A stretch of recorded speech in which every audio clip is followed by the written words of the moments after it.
Construction is a business defined by physical risk.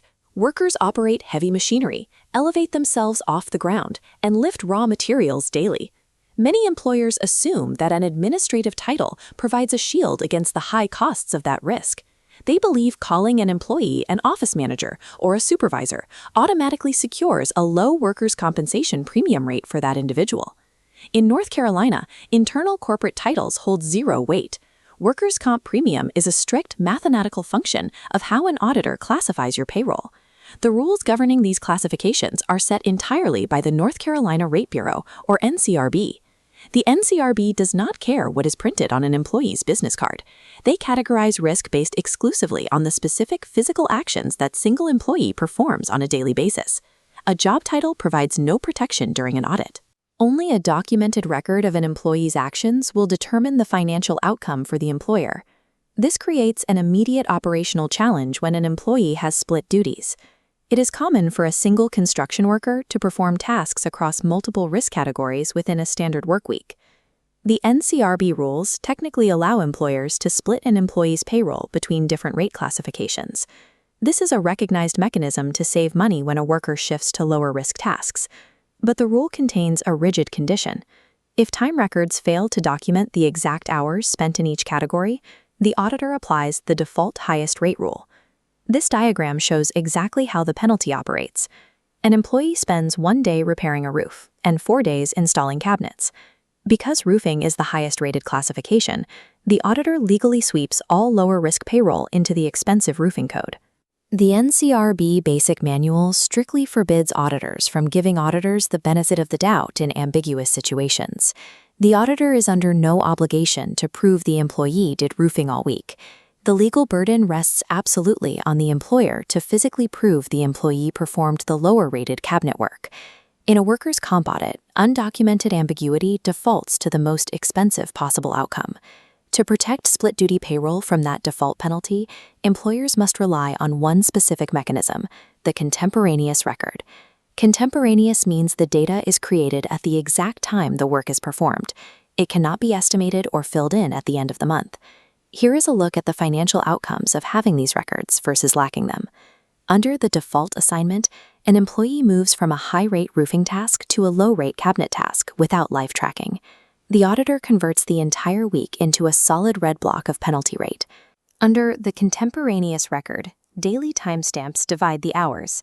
The time block splits precisely into a red roofing segment and a blue cabinet segment, preserving the lower rate. The NCRB accepts specific documentation to achieve this split, like daily timesheets, digital time logs, or project management records showing exact employee assignments by location and duty. These are completely distinct from reconstructed records, the spreadsheets or logs an employer scrambles to build only after an auditor announces an upcoming visit. Auditors categorically reject reconstructed records. They lack the real-time verification required to accurately assess actual physical risk over the past year. The timing of when a record is created is just as legally binding as the information it contains.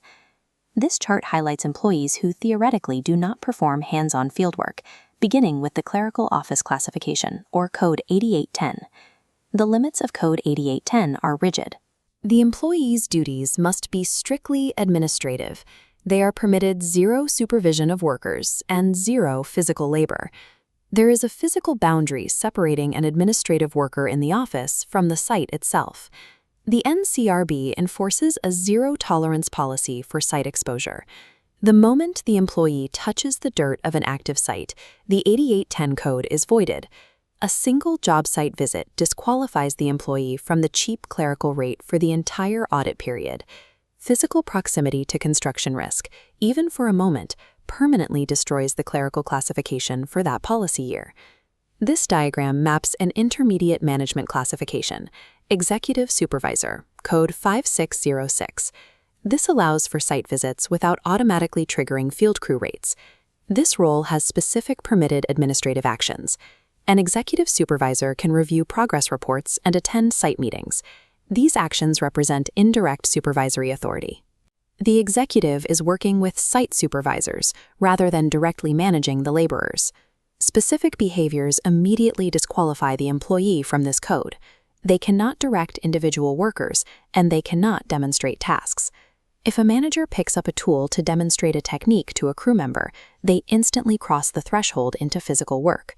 Determining whether a site visit constitutes executive oversight or field crew work depends entirely on contemporaneous documentation proving what the manager did during that visit. The dividing line between an executive and a field worker is not a matter of authority. It is defined by the physical execution and direct direction of labor. A final misconception is the belief that an auditor's initial classification is just a starting point that can be easily argued and reversed later. This diagram outlines the formal dispute timeline. After the audit date, there is a narrow dispute window. Employers have a strictly limited time frame after the final audit is issued to formally dispute classification errors or transposition mistakes. The evidentiary burden for a dispute is heavy. The employer must submit written explanations, job descriptions, and historical payroll records to the insurance carrier for an initial review. If the carrier rejects the dispute, the matter must be escalated to NCCI or the Industrial Commission. If an employer discovers an error 2 years after paying the audited premium, the path to financial recovery is nearly impossible. Historical evidence decays, making it exceptionally difficult to prove past physical duties. A post-audit dispute is a defensive uphill battle fought entirely on the auditor's terms with decaying evidence.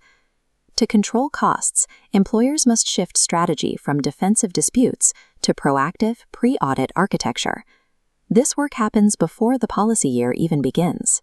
The first critical step is to identify exactly which employees will have split duty roles over the coming year. The second step is establishing and enforcing the contemporaneous time tracking system required to document those specific splits day by day. Arriving at the auditor's appointment with a full year of established contemporaneous records completely negates the auditor's ability to apply default penalty assumptions.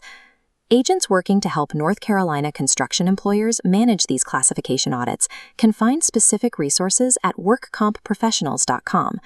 Employers looking to understand how these classification victories directly lower their NCCI experience mod can start at conquercompcosts.com. Controlling workers' compensation costs is not about winning an argument with an auditor. It is about building an undeniable mathematical record before they ever knock on your door.